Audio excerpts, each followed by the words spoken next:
I went to bed an hour early. My internal clock woke me up at 7 instead of 6. 2-hour net.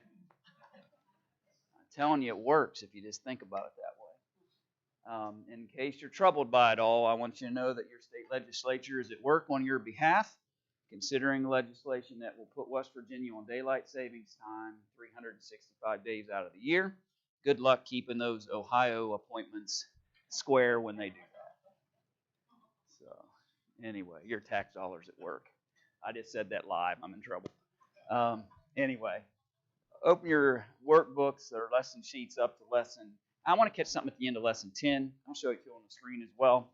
And just kind of a couple things at the very end of lesson 10 that I want to make sure that we take a minute or two to talk about. That just kind of ran out of time a little bit on Wednesday night to finish that up.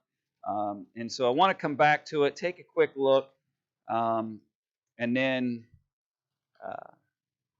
move into lesson 11 this morning. So lesson 10, very end, because he's in this conversation, and we're talking about surrendering to grace. We're talking about the idea of making sure that we're willing to give ourselves over to the idea of grace and the mercy that God extends to us. And it takes trust. And how much trust? And that's kind of where the end of the lesson that I just didn't get to. Yeah, 100%, right? 100% trust in whom? In God. And the challenge with that is that goes against what we might normally do. Because normally we don't necessarily, especially when you're talking about human to human, we don't generally put 100% trust in a whole lot of things. We don't generally like the idea of putting ourselves at the mercy of others. Anybody ever traveled with somebody and when you left, you thought that was a good idea, and then when you got there and realized you were depending on them for transportation, and you were depending on them on scheduling, and you were depending on them for all these other things, and then you thought in your mind as about the first day was ending, you thought, wow, I should have driven my own car. Why? Because I'm at the mercy of somebody else the whole time. We don't like that feeling.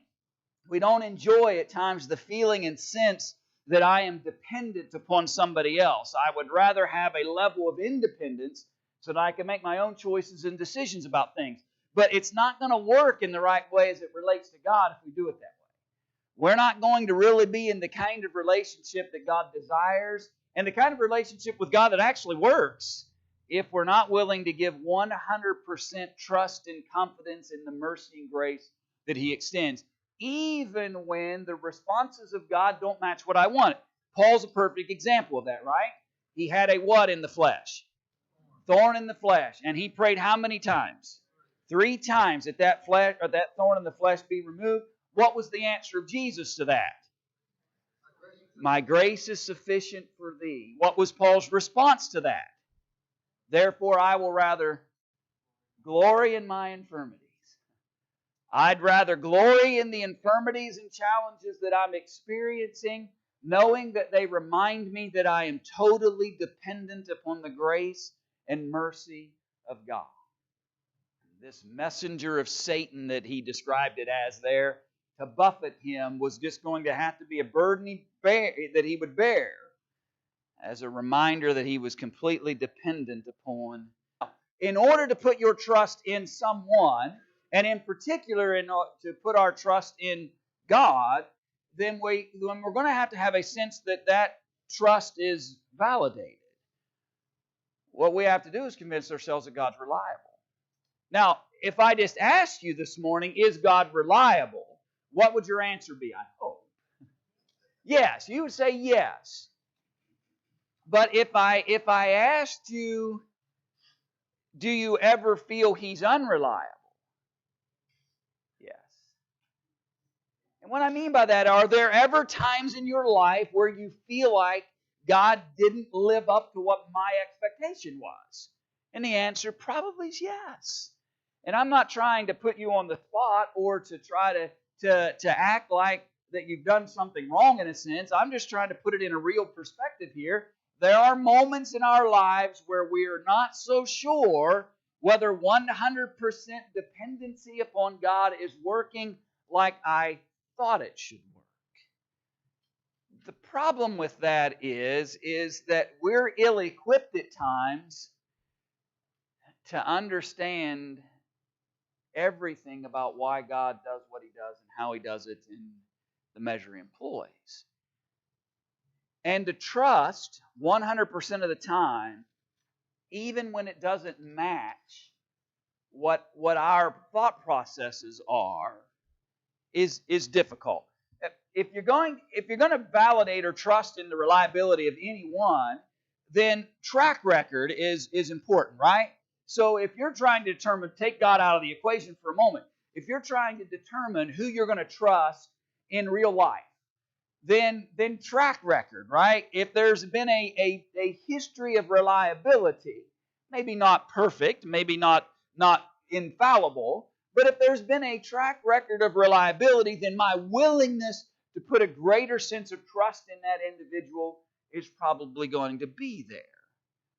If that person has shown a sense of unreliability over an expanded period of time, then my tendency might be not to trust that circumstance or that person. And so let's think for a moment. We don't have time to explore it all this morning. Let me take you outside of the worksheet for a moment and think just for a moment about the promises of God. If you could think real quick in your mind, if I'm not mistaken here, what's the first promise God ever made?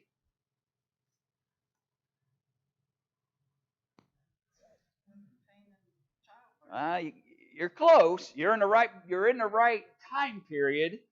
There was a promise made earlier than that, though. In Genesis chapter 2 and verse 17, when God is showing them the garden, and He said, of all of these trees in the garden, you can eat of any of them except that in the midst of the garden, for if thou shalt surely die. First promise God ever made. Did it happen? Yes. They ate of the tree, and death came because of it. Separation from God in a myriad of ways because of it. In Genesis chapter 12, God comes to Abraham, and He makes Abraham some promises as it relates to blessings that would come and benefits that would arrive, and a whole lineage of people that would a multitude that would come from him. Did that happen? Did Abraham trust God throughout that whole process? No.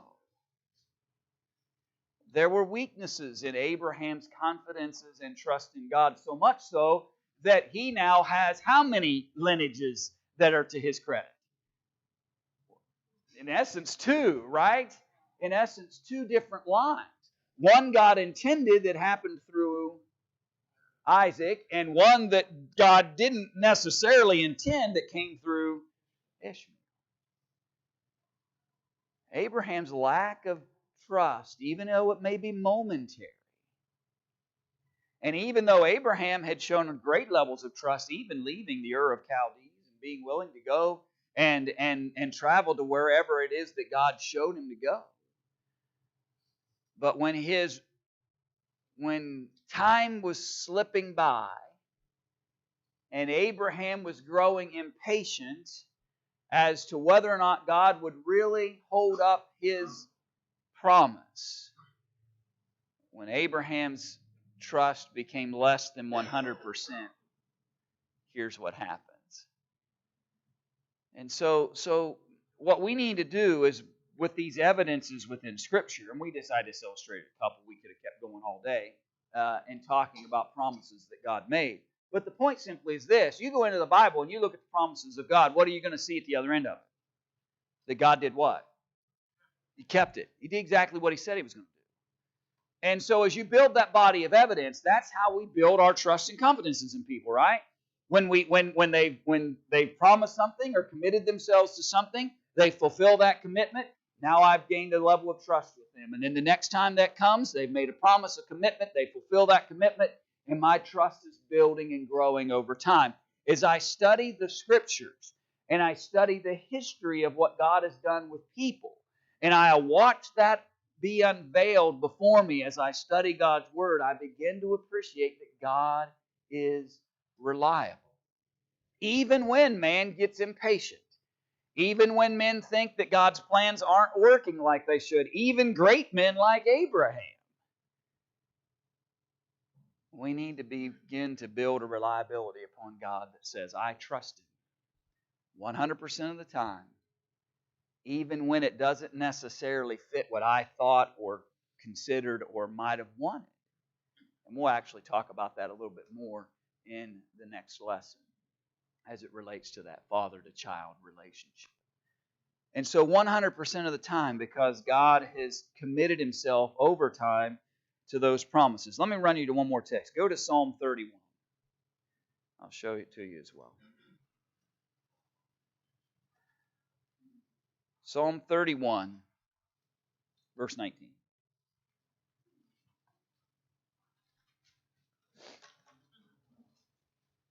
The psalmist writes, Oh, how great is thy goodness, which thou hast laid up for them that fear thee, which thou hast wrought for them that trust in thee before the sons of men. Thou shalt hide them in the secret of thine presence from the pride of man. Thou shalt keep them secretly in a pavilion from the strife of tongues. Blessed be the Lord God. Blessed be the Lord, for He has showed me His marvelous kindness in a strong city. The evidences of God's care for man and for particularly the righteous has been evidenced over time, to the point that all of us should have a committed trust relationship with God because He's reliable. The writer of the worksheets that we're using referenced Hebrews chapter 6 and verses 17 and 18. What's the basic principle being shared there?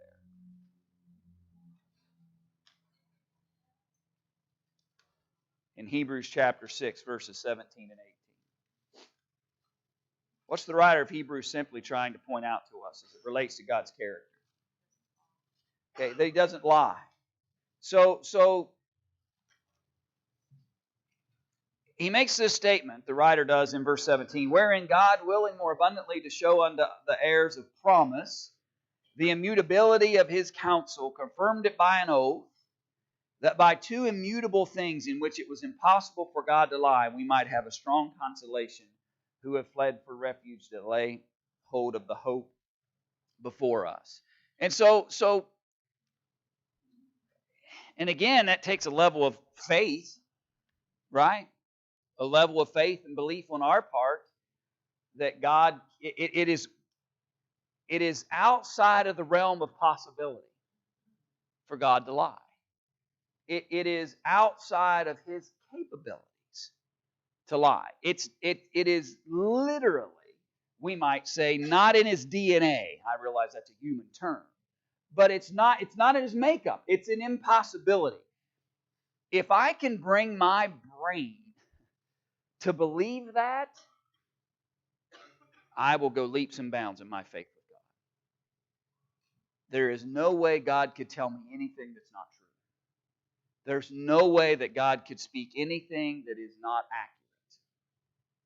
And because I believe in that very base principle of the character and nature of God, it allows me then now to put 100% trust in Him. I trust Him because I know He's right. He's right every single time. Truth is always found in every single thing that He says.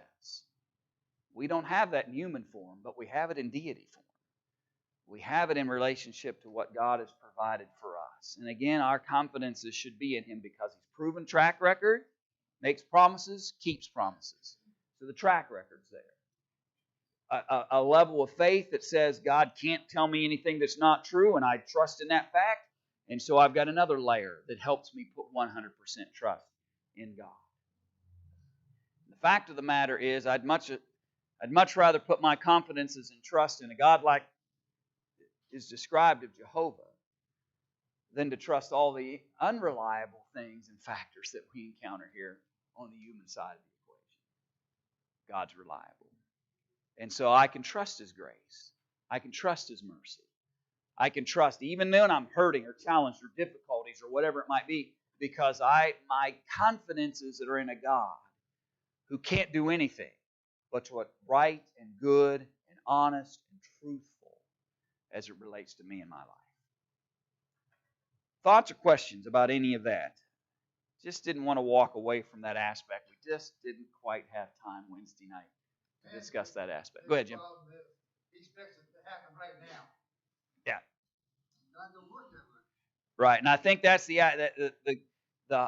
if we receive, and of course that's human form, right? If we received immediate response that was exactly what we asked for in the exact form we asked for it in, then we would say, oh yeah, I can try.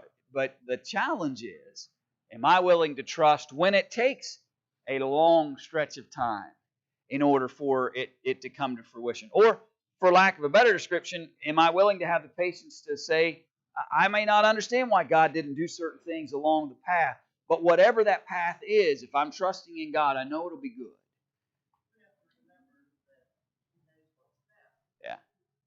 Yeah. And believe that. And I think that's the Diane, that's the hard part for us, right?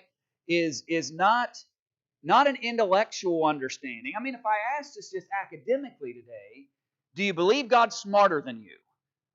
Well, you're going to shake your head, yes, right? Because no one wants to, well, I shouldn't say no one. No one in this room, I don't believe, would want to say otherwise. But the challenge comes is when His thoughts and His purposes don't align with mine in the moment. And will I rely upon and trust in Him and believe? Not just academically give in to the notion that He knows what's best for me, but genuinely believe it. I believe that God knows what's best for me, and He'll put me in the right, lie me in the right place. I agree. The older you get, the more you trust. Yeah. You come to a point you start as a young Christian, young in age, young Christian.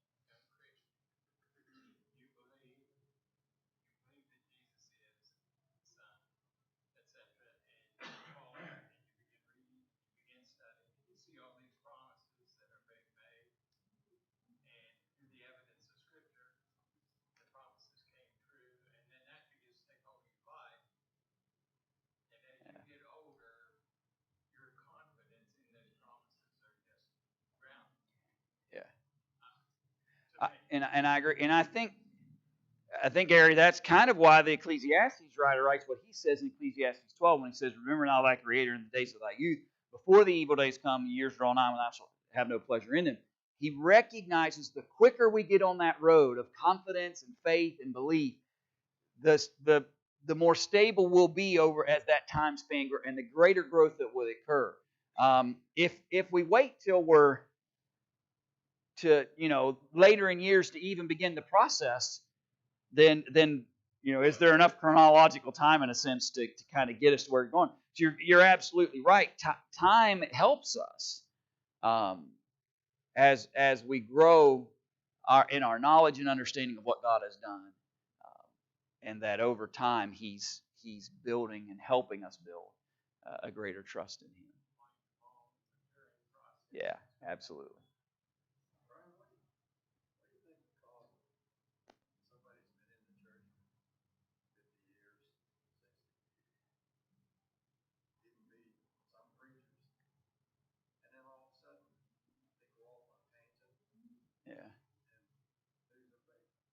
Yeah.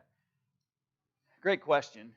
I don't know, and if you didn't hear Bob's question, Bob asked this question. He said, well, how do you basically explain somebody who seemingly for a long span of their time in life, and some even those who've been preachers and served in other leadership roles and capacities within churches, and then all of a sudden they're just quit.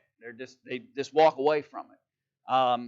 And two things I guess I'd say, and I guess maybe three, maybe four.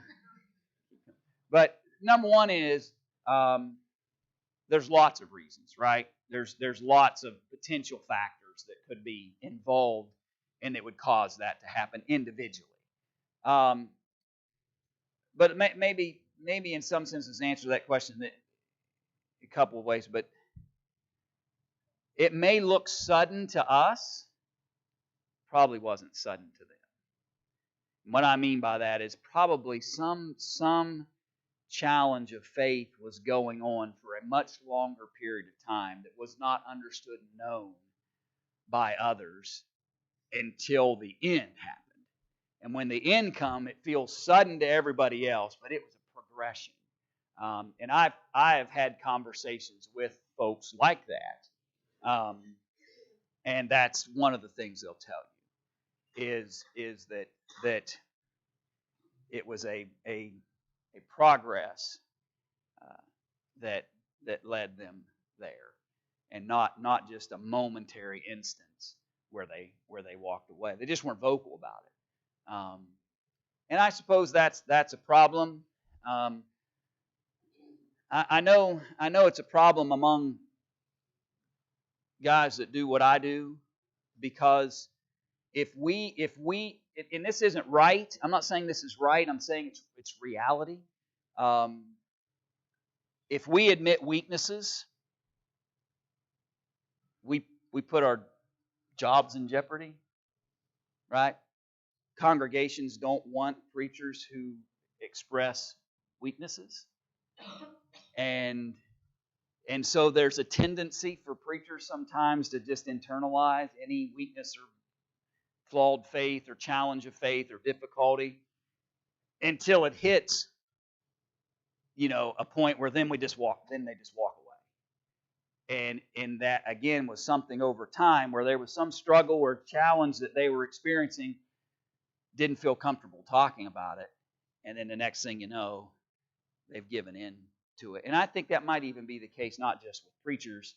I just happen to know some of those cases, but I think that probably is similar to what happens to a lot of people. Their progress of faith stalled long before they ever walked away. But there was some weakness, some challenge, something that they felt like they couldn't discuss or couldn't talk about or couldn't bring up. And when folks leave, generally it was a progress of time, not an immediate moment. But now then, the bigger question is why? Why does somebody who appears to be so strong in the faith and so committed to their relationship to God, why is it that they would abandon that, even at signs of weakness? And maybe that's a harder question to answer. I consider a preacher a good preacher. He sees a weakness in the congregation and he preaches on it. And you walk on my toes, it's going to help me. Yeah. And if a good preacher sees a weakness in himself, why don't he study it and preach on it? Well, and wow, what a can of worms. But he probably is. He's just not telling. I'll tell you from my perspective, I can almost guarantee you that the lessons that step on your toes the most were a painful weekly experience prepping that lesson.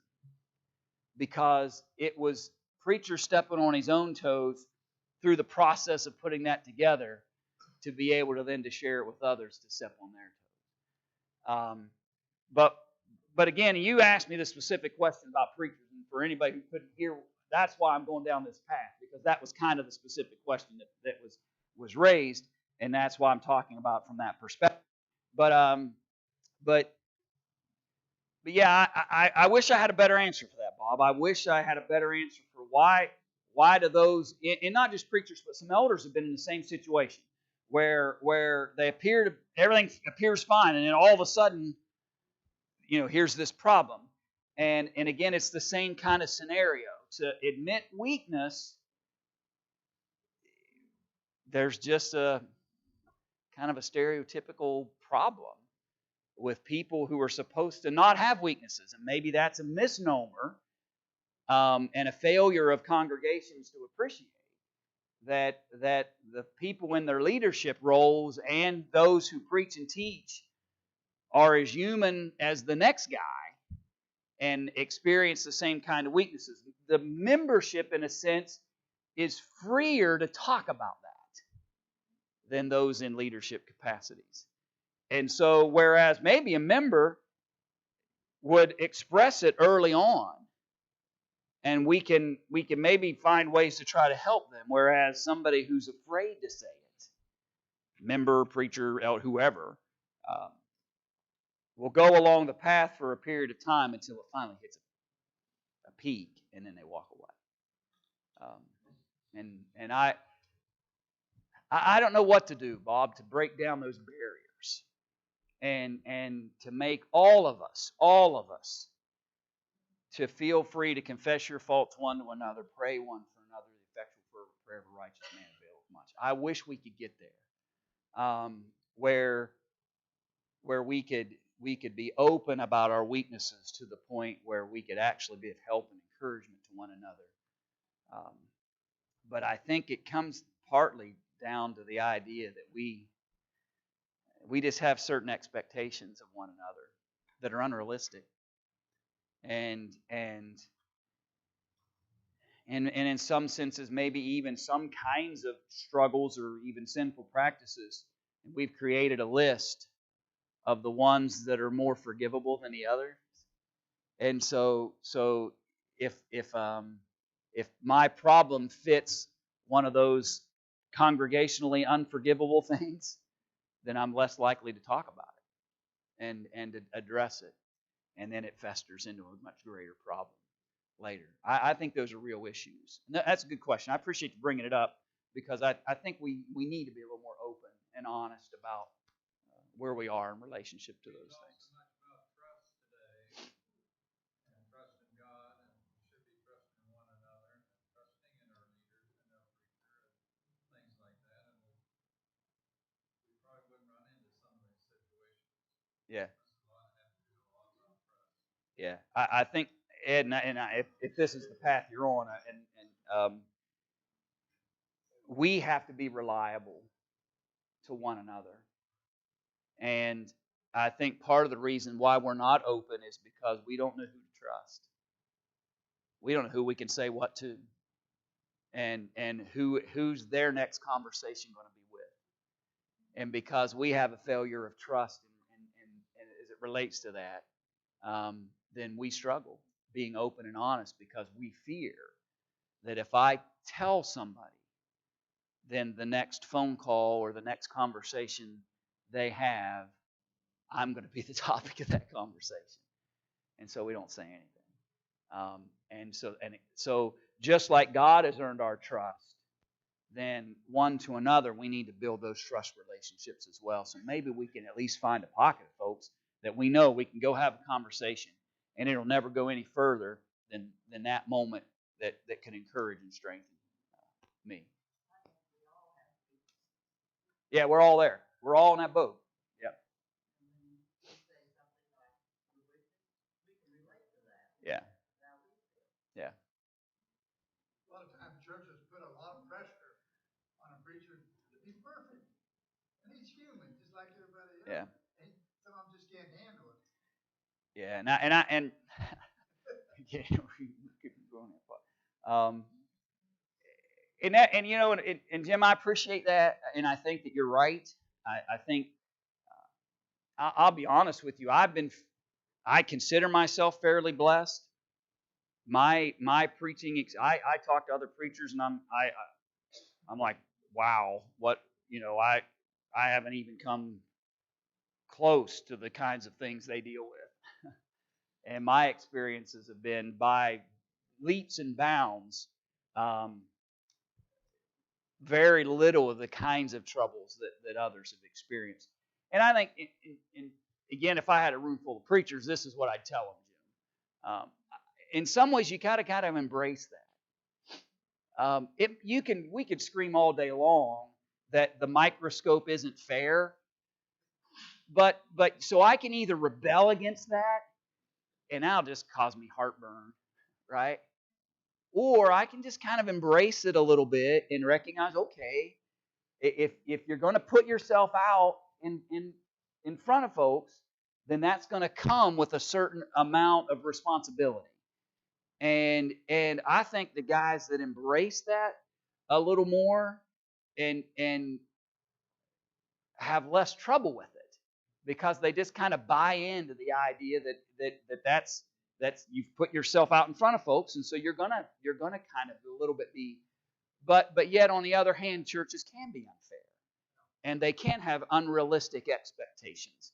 And though I don't know that necessarily I've ever felt that way personally, I know it happens. And so I think you're right. Churches have to be careful. Um, and I mean that from not necessarily in expectations of what they want from the pulpit or what they want from their Bible classes or what they want but from what they want him from a personal standpoint of who he is. And I think that too, to appreciate that your everybody in this room has a skill set, a talent set, and the basket's going to be so full, right, of the kinds of things you're comfortable with and your abilities allow you to do and fulfill. And again, since you brought it up, I'll use your platform, but I think that's a mistake maybe churches do make, Jim, is they want the preacher to be everything they're not. And that's unfair because he's not going to be good at everything. I'm not good at it. Let me say it better. I'm not good at everything. And that's so others are going to have to kind of fill in those voids when it comes to preachers in the work that they do. And the trust relationship, back to topic, the trust relationship that we have between congregations and those who work in the capacity of preaching. And recognize that there's going to be flaws and weaknesses in him personally and in his abilities and things he's comfortable with. And not everybody's going to match up maybe in the ways we'd like. We need to support him as much as all. And I agree. And that's not just support isn't just dollars. Preachers need to know that the congregations are with them on the journey, not just from a we'll take care of you physically standpoint. Oh, I'll come right back. I heard you. I'll come right back. Go ahead, Jim. A lot of preachers don't want to admit to anyone, even to themselves, that I have a problem. Yeah. And again, we can talk about that specifically, but that's true for anybody, right? Pride creates a problem for all of us. Again, building trust relationships because we don't want to have to admit to anybody that there's some flaw or weakness that I'm experiencing. Go ahead, Jim. Let's not put all the burden on the preachers. He started out this question. Yeah. About the people that have been in the church for Yeah. 50-some years. That's right. And all that. And let's not pass over that. I agree. We talked a while ago about trust and working together and helping each other. And let's put some of the weight over here. Yeah. It is not. That's a good point, Jim, because let me say it this way. It is not right, for lack of a better description, as I speak just kind of off the top of my head here a little bit. And Bob wasn't saying this, by the way. I want to clarify. Here's a qualifier. Bob was not saying what I'm about to say. A preacher for 40 years leaves the church, and we all go, a member of a local church leaves the church after 40 years, and we go, and that's wrong. It should feel the same. It should feel the exact same when somebody's left the Lord. And for whatever reason in their life, they have decided that they don't want to trust God anymore. And the quicker we can figure out what's going on in the lives of those folks, long before they ever reach that point, the better off we are. Where is that failure of trusting God coming from? Why is there a lack of faith here? Why isn't there a confidence that they haven't got? And the quicker we can figure that out for anybody, the better off we are. And let me throw this one more quick thought out for you just to consider since we've gone down this road today together. Recognize that some folks will talk to you quicker than they'll talk to me. And that's just true. Some people want to come talk to an elder or a preacher or somebody. Others don't necessarily want to. Maybe they're reluctant to want to come and talk. But maybe they'd sit down and drink a cup of coffee with one of you and have a conversation. You know what I mean? So that's why we've all got to build these relationships. And we've all got to work towards building trust and confidence with one another so that we all have people we can go to help us in rebuilding that relationship with God if need be. But it can happen to anybody. Yeah. Yeah.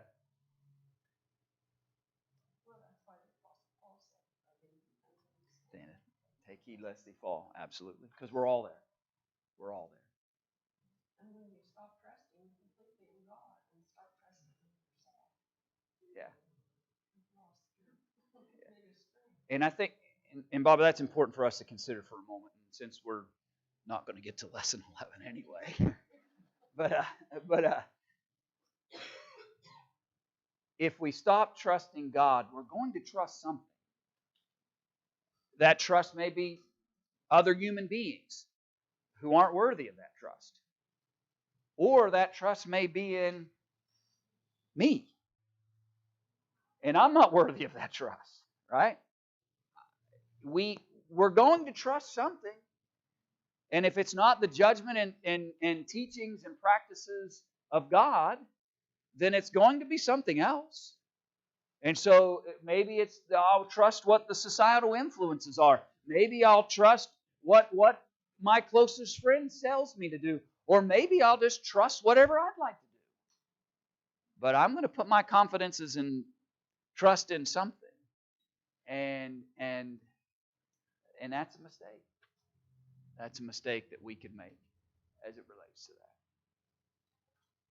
Yes, go ahead, Mary. I'm sorry. I've heard from David that once they become Christian, they think everything's going to be perfect. Yeah. And like then when the reality sets in that it's not, Yeah. they walk away. They Yeah. lose the trust and everything, and they think the God it wasn't there for them and leave. Yeah. And I think that's a mistake, Mary, that a lot of folks make is when you come to God, you now have a place of refuge. You now have a place of strength. You have a source by which you can go to and find the comforts that you need, the mercies that you need. But the same set of problems and situations and circumstances, you can be baptized today. And when you go home, all that's still going to be there. It's all still going to be there. I just now have hopefully a better way of addressing all that. But I think you're right. I think some folks struggle because they, in their mind, convinced that somehow all that'll just disappear and that's a false concept. Let's trust God. That's the point we were trying to make today. Let's rely upon Him. He can't lie. He can't deceive us. He's always going to put us on the right paths. He's always going to put us on truth, and we can rely upon that. All right, Lord willing, then. And I am done with lesson 10.